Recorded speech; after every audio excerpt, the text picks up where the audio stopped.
আসসালামু আলাইকুম দর্শক, স্বাগত জানাচ্ছি আরটিভির মধ্যাহ্নের সংবাদে। আপনাদের সঙ্গে আছে আমি পারি ফাতিমা।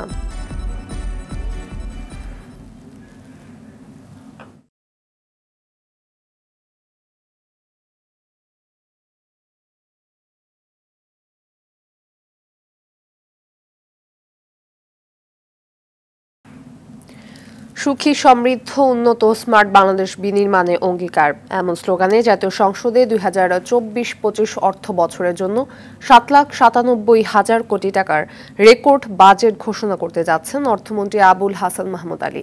বাজেটে রাজস্ব আয় লক্ষ্য 5,41,000 কোটি টাকা, আর ঘাটতি থাকবে 2,51,600 কোটি টাকা। বাজেটের 35% অর্থাৎ 2,81,453 কোটি টাকা ব্যয় করা হবে দেশের নানা উন্নয়ন খাতে, আর 5,06,971 কোটি টাকা খরচ হবে সরকারি কর্মচারীদের বেতন ভাতা ও ঋণ পরিশোধ সহ নানা অনুন্নয়ন খাতে।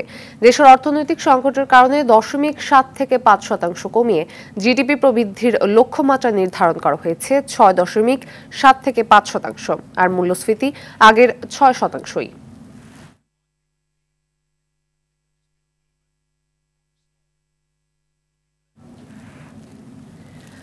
আগামী 2024-25 অর্থ বছরের প্রস্তাবিত বাজেট অনুমোদনে প্রধানমন্ত্রী শেখ হাসিনার সভাপতিত্বে মন্ত্রিসভার বিশেষ বৈঠক শুরু হয়েছে সংসদ ভবনে।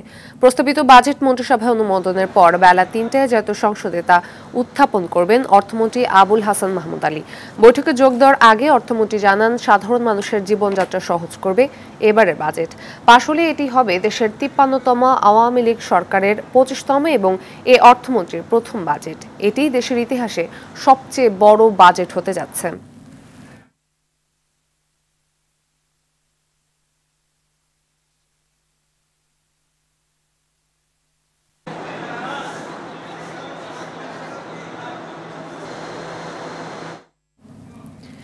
এই মুহূর্তে জাতীয় সংসদ ভবনের সামনে থেকে সরাসরি যোগ দিচ্ছেন সহকর্মী আতিকা রহমান। আতিকা, বাজেটে ঘাটতি পূরণে কি পরিকল্পনা রয়েছে সরকারের? এছাড়া কোন খাতগুলো এবার আসলে সর্বাধিক গুরুত্ব পাচ্ছে? জি ধন্যবাদ। একটু আগে প্রধানমন্ত্রী শেখ হাসিনা মন্ত্রিসভার যে বিশেষ বৈঠক, যেটি আসলে বাজেটের আগে অনুষ্ঠিত হয়, সেই বৈঠকে অংশগ্রহণ করার জন্য একটু আগে প্রধানমন্ত্রী শেখ হাসিনা প্রবেশ করেছেন এবং তার আগে মন্ত্রিপরিষদের যারা সদস্য রয়েছেন তারা প্রবেশ করেছেন এবং মন্ত্রিসভার এই বিশেষ বৈঠকেই কিন্তু বাজেট অনুমোদন দেওয়া হবে এবং এরপরে কিন্তু অর্থমন্ত্রী জাতীয় সংসদে এই বাজেটটি উত্থাপন করবেন। এবং আমরা আসলে এখানে সংসদে যখন অর্থমন্ত্রী প্রবেশ করেন তার আগে তিনি বাসভবনে দু একজন সাংবাদিকদের সঙ্গে কথা বলেছেন।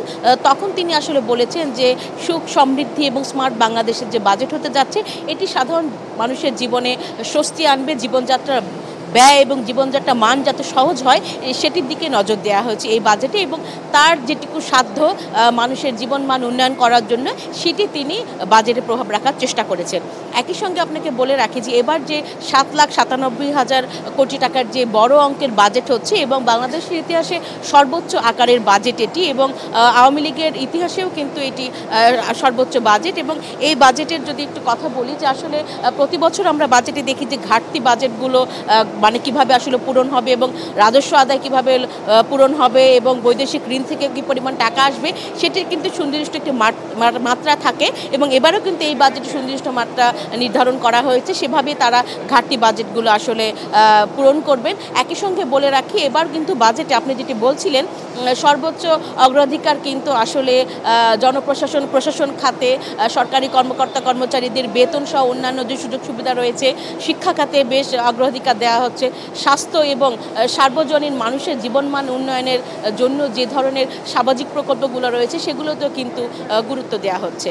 একই সঙ্গে আপনাকে বলে রাখি যে এই যে এবার বাজেট হবে, বাজেটের কিন্তু ঘাটতি বাজেট ধরা হয়েছে 2,56,000 কোটি টাকা, যা জিডিপির 4.6% এবং এই ঘাটতি পূরণে অভ্যন্তরীণ উৎস থেকে নেওয়া হবে 1,55,000 কোটি টাকা। এর মধ্যে ব্যাংক থেকে নেওয়া হবে 1,37,500 কোটি টাকা এবং এর বাইরে সঞ্চয়পত্র বিক্রি করে 15,400 কোটি টাকার মতো বিক্রি করা হবে এবং অবশিষ্ট অর্থ নেওয়া হবে অন্যান্য উৎস থেকে। এবং সুখী সমৃদ্ধ এবং স্মার্ট বাংলাদেশের যে বাজেট প্রণয়ন করবে এবার সরকার, এবং এই সরকার কিন্তু স্মার্ট বাংলাদেশ বিনির্মাণে প্রশাসনকে আসলে সুপ্রশাসন নিশ্চিত করা, সুশাসন নিশ্চিত করা এবং দুর্নীতি মুক্ত, একই সঙ্গে স্মার্ট বাংলাদেশ বিনির্মাণে যে ধরনের নির্বাচনী অঙ্গীকার ছিল আওয়ামী লীগ সরকারে সেগুলো পূরণে তারা চেষ্টা করবে বলে মন্ত্রীরা আমাদেরকে জানিয়েছেন। এই ছিল আমার কাছ থেকে সংসদ ভবন থেকে বাজেটের সবশেষ খবর। ধন্যবাদ। বাজেটে দাম বাড়তে পারে বেশ কয়েকটি পণ্যের। এসব পণ্য ও পণ্যের উপকরণের শুল্ক বাড়ানো এবং ভ্যাট বসানোর ঘোষণা থাকতে পারে। দাম বাড়ার তালিকায় থাকছে সিগারেট, মোবাইল ফোন, সিম কার্ড, মোবাইলে কথা বলার খরচ, গাড়ি, কোমল পানীয়, এনার্জি ড্রিঙ্কস, কার্বোনেটেড বেভারেজ, আমসত্ত্ব, কাজু বাদাম, এসি, ফ্রিজ, পানি ফিল্টার, সিএনজি এলপিজিতে কনভার্সন খরচ, গাড়ি সিএনজি এলপিজিতে কনভার্সনে ব্যবহৃত কিট, সিলিন্ডার, এলইডি বাল্ব ও জেনারেটর। এছাড়া কিছু ক্ষেত্রে মেডিকেল যন্ত্র ও সরঞ্জামের দাম বাড়ার পাশাপাশি বাড়তে পারে হাট বাজারের ইজারার মূল্য। এদিকে জনগণকে স্বস্তি দেওয়ার বিষয়টি এবার বাজেটে সর্বোচ্চ গুরুত্ব দেওয়া হচ্ছে। সে লক্ষ্যে কমতে পারে বেশ কিছু পণ্য ও সেবার দাম। কৃষি উৎপাদন, মৎস্য ও গবাদি ক্ষেত্রে প্রায় 20টি পণ্যের উৎসে কর কমানোর সিদ্ধান্ত আসতে পারে। কৃষিজাত পণ্যে ভ্যাট কমানোর পাশাপাশি আসতে পারে প্রণোদনার ঘোষণা। দাম কমার তালিকায় রয়েছে ধান, চাল, গম, আলু, মাছ, মাংস, পেঁয়াজ, রসুন, মটর, ছোলা, আদা, হলুদ, শুকনো মরিচ, ডাল, ভুট্টা, আটা, ময়দা, লবণ, ভোজ্য তেল ও চিনি, ল্যাপটপ, পোলট্রি, গবাদি পশু, মাছ, গোখাদ্য ও প্যাকেটজাত গুঁড়া দুধ। চিকিৎসা ক্ষেত্রে কিডনি ডায়ালাইসিসের ফিল্টার ও সার্কিটের দাম কমতে পারে।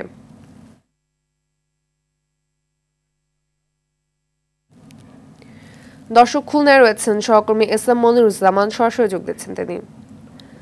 মনির, জীবনযাত্রার ব্যয় বাড়ায় বাজেটে আসলে সাধারণ মানুষ কি প্রত্যাশা করছেন জানাবেন? হ্যাঁ ফাতিমা, যেমনটা বলছিলেন, এই সরকারের 21তম বাজেটে কিন্তু সাধারণ মানুষের প্রত্যাশা অনেক। আপনাকে জানিয়ে রাখি, আমি কিছুক্ষণ আগে এবং এর আগেও কথা বলেছি সাধারণ মানুষের সাথে, শ্রমিকের সাথে, খেটে খাওয়া মানুষ, ইজি বাইক, রিক্সাওয়ালা সহ সকল শ্রেণীর মানুষের সাথেই আমি কম বেশি কথা বলেছি।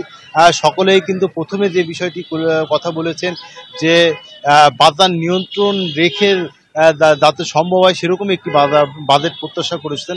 সেই সঙ্গে কিন্তু কৃষি খাতে বরাদ্দর কথা উল্লেখ করেছেন সাধারণ মানুষেরা। তারা বলেছেন এই সরকারের প্রথম কাজ হচ্ছে বাজার নিয়ন্ত্রণ করা এবং এই বাজার নিয়ন্ত্রণ করতে যা যা প্রয়োজন এই সরকার সেটা করবেন বলে সাধারণ মানুষ কিন্তু সরকারের প্রতি দাবি জানিয়েছেন। সেই সঙ্গে আরও যে দাবিগুলো জানিয়েছেন সেটা হচ্ছে কর্মসংস্থান সৃষ্টি করা, শিক্ষা খাতে বরাদ্দ, স্বাস্থ্য খাতে বরাদ্দ সহ সর্বোপরি এই আপনারা জানেন খুলনা শিল্পাঞ্চল, এই শিল্পাঞ্চলে যে সকল বেকার মানুষ রয়েছে, মিল কারখানা বন্ধ রয়েছে, নতুন নতুন কর্মসংস্থান সৃষ্টির কথাও কিন্তু বলেছেন সাধারণ মানুষ। সব মিলিয়ে কিন্তু খুলনার মানুষ প্রত্যাশা করেন এই সরকারের যে নির্বাচনের আগে ওয়াদা ছিল বাজার নিয়ন্ত্রণ এবং কর্মসংস্থান সৃষ্টি করা সহ যে সকল ওয়াদা দিয়েছিলেন সেই সকল ওয়াদার বাস্তবায়ন হবে এই 53তম বাজেটে, এটা কিন্তু সাধারণ মানুষরা বলেছেন। আমি কথা বলেছিলাম একজন ব্যবসায়ীর সঙ্গে, তিনি বলেছেন যে এই বাজেটটা সরকারের অন্য বাজেট থেকে একটু আলাদা হবে এবং সাধারণ মানুষের পক্ষে সাধারণ মানুষ যেটা প্রত্যাশা করছে সেই প্রত্যাশা অনুযায়ী কিন্তু এই বাজেটটা হবে বলে তিনি প্রত্যাশা করেছিলেন। ফাতিমা, এই ছিল খুলনা থেকে সর্বশেষ খবর। ফাতিমা, ধন্যবাদ। এবার ভারতের নির্বাচন প্রসঙ্গ। ভারতের লোকসভা নির্বাচনে বিজেপি একক সংখ্যাগরিষ্ঠতা না পাওয়ায় প্রথমবারের মতো জোট সরকার গঠন করতে হচ্ছে নরেন্দ্র মোদীর। বুধবার শরিকদের বৈঠকে এনডিএ জোট সরকার গঠনে লিখিতভাবে সমর্থন দেন জোটের অন্যতম দুই গুরুত্বপূর্ণ নেতা চন্দ্রবাবু নাইডু ও নীতিশ কুমার। তবে গুরুত্বপূর্ণ মন্ত্রণালয় পাওয়ার জন্য দর কষাকষি করছে শরিকরা। শুক্রবার মোদীকে এনডিএ এর সংসদীয় দলনেতা হিসেবে আনুষ্ঠানিকভাবে ঘোষণা করা হবে। আসছে শনিবারই প্রধানমন্ত্রী পদের শপথ নিতে পারে মোদী। নির্বাচনে ভালো ফল করলেও সরকার গঠনের জন্য প্রয়োজনীয় 772 আসন পেতে ব্যর্থ হয়েছে কংগ্রেস নেতৃত্বাধীন বিরোধী জোট। তাই আপাতত ঐক্যবদ্ধ বিরোধী হিসেবেই থাকার সিদ্ধান্ত নিয়েছে বিরোধী জোট ইন্ডিয়া। তলব থাকলেও আজ দুর্নীতি দমন কমিশন দুদকে যাচ্ছেন না আলোচিত সাবেক পুলিশ প্রধান বেনজির আহমেদ। বুধবার সম্পদের হিসেব দিতে তার আইনজীবীর মাধ্যমে 15 দিনের সময় চেয়েছেন তিনি। অনুসন্ধান দলের প্রধান উপপরিচালক কাজী হাফিজুল ইসলাম বরাবর এই আবেদন করা হয়েছে। সাবেক আইজিপি বেনজির আহমেদ, তার স্ত্রী জিশান মির্জা, মেয়ে ফারহিন রিশতা বিনতে বেনজির ও তাসিন রাইসা বিনতে বেনজিরের বিরুদ্ধে জ্ঞাত আয়ের বহির্ভূত সম্পদ অর্জনের অভিযোগে অনুসন্ধানের তথ্য পায় দুদক। আদালত বেনজির, তার স্ত্রী ও 2 মেয়ের নামে থাকা বিপুল সম্পদ জব্দের আদেশ দিয়েছেন।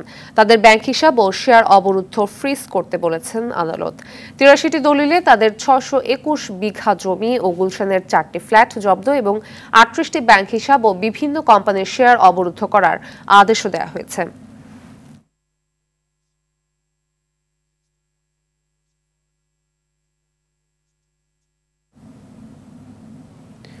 দর্শক, দুদক কার্যালয়ে রয়েছেন সহকর্মী এয়ার বাদল, সরাসরি যোগ দিচ্ছেন তিনি।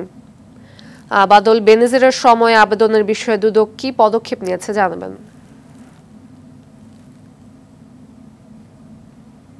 ফাতিমা, দুদক এখনো কোনো পদক্ষেপ নেয়নি, কারণ আনুষ্ঠানিকভাবে তারা কোনো ঘোষণা করেনি যে আসলে তারা যে বেনজির আহমেদের পক্ষ থেকে দুদককে যে আবেদন করা হয়েছে সময়ের জন্য সেটি গণমাধ্যমের সামনে তারা প্রকাশ্যে আজকে কোনো আনুষ্ঠানিকতা ব্যক্ত করেননি। কিন্তু গতকালই তার আইনজীবীর মাধ্যমে একজন উপপরিদর্শক বরাবরে বেনজির আহমেদের আইনজীবী সময়ের আবেদন করে একটি আবেদনপত্র দিয়ে গেছেন, এমনটি আমরা জেনেছি।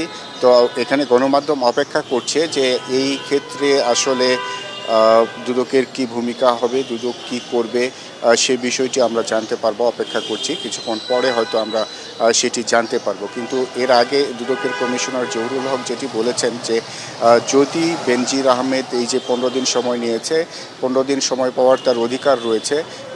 এটি দুদকে যে কেউ যদি অভিযুক্ত হয় আবেদন করলে এই সময়টি পেতে পারেন, কিন্তু এই 15 দিন পরেও যদি না আসেন তাহলে দুদকের যে আইন রয়েছে, বিধি রয়েছে, সেই বিধি মোতাবেক চলবে। অর্থাৎ যদি বেনজির আহমেদ দুদকে হাজির হন তাহলে তার আত্মপক্ষ সমর্থনের একটি সুযোগ পাবেন। যদি সেই সুযোগটি তিনি হারান তাহলে দুদকের যে তদন্ত অনুসন্ধান আছে সেগুলো চলবে এবং সেটিতে যদি তিনি দোষী সাব্যস্ত হন তাহলে আইনে যে শাস্তি রয়েছে সেটি তাকে দেওয়া হবে। তো এখন পর্যন্ত আমরা অপেক্ষা করছি, হয়তো পরের সংবাদে আরও বিস্তারিত জানিয়ে দিতে পারবো। ফাতিমা, ধন্যবাদ। আন্তর্জাতিক প্রসঙ্গ, দিল্লির মুখ্যমন্ত্রী অরবিন্দ কেজরিওয়ালের জামিন আবেদন নামঞ্জুর করেছেন আদালত। চিকিৎসার জন্য 1 সপ্তাহের জামিন চেয়ে দিল্লির রোজ এভিনিউ আদালতে আবেদন করেছিলেন তিনি। গেল বুধবার শুনানি শেষে আদালত তার আবেদন নাকচ করে দেন। আবগারি দুর্নীতি মামলায় জড়িত থাকার অভিযোগে গত 21 মার্চ কেজরিওয়ালকে গ্রেপ্তার করে দেশটির দুর্নীতি বিরোধী তদন্ত সংস্থা এনফোর্সমেন্ট ডিরেক্টরেট।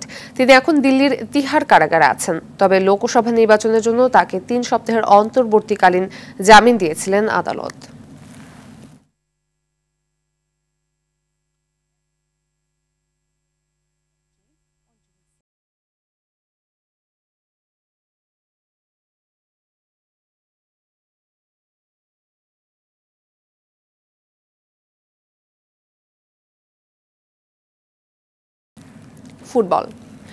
ফুটবল ফিফা বিশ্বকাপ ও এশিয়ান কাপ যৌথ বাছাইয়ের ম্যাচে আজ মুখোমুখি হবে বাংলাদেশ ও অস্ট্রেলিয়া। বসুন্ধরা কিংস অ্যারেনায় বিকাল 4:45টায় শুরু হবে ম্যাচটি। গেল নভেম্বরে বিশ্বকাপ বাছাইয়ের দ্বিতীয় পর্বের অ্যাওয়ে ম্যাচে অস্ট্রেলিয়ার বিপক্ষে 7-0 ব্যবধানে হেরেছিল বাংলাদেশ। এবার জামাল ভুঁইয়ার দল সকারুজদের আতিথ্য দেবে হোম ভেন্যু কিংস অ্যারেনায়। অতীত ভুলে ঘরের মাঠে অস্ট্রেলিয়াকে রুখিয়ে দিতে চায় হ্যাভিয়ার ক্যাব্রেরার শিষ্যরা। এদিকে শক্তির বিচারে বাংলাদেশের চেয়ে অনেক এগিয়ে অস্ট্রেলিয়া। 2006 থেকে 2022 সাল পর্যন্ত প্রতিটি বিশ্বকাপ আসরে অংশ নিয়েছে দলটি। এই ম্যাচে তাই আরও একবার নিজেদের শক্তির জানান দিতে চায় সকারুজরা।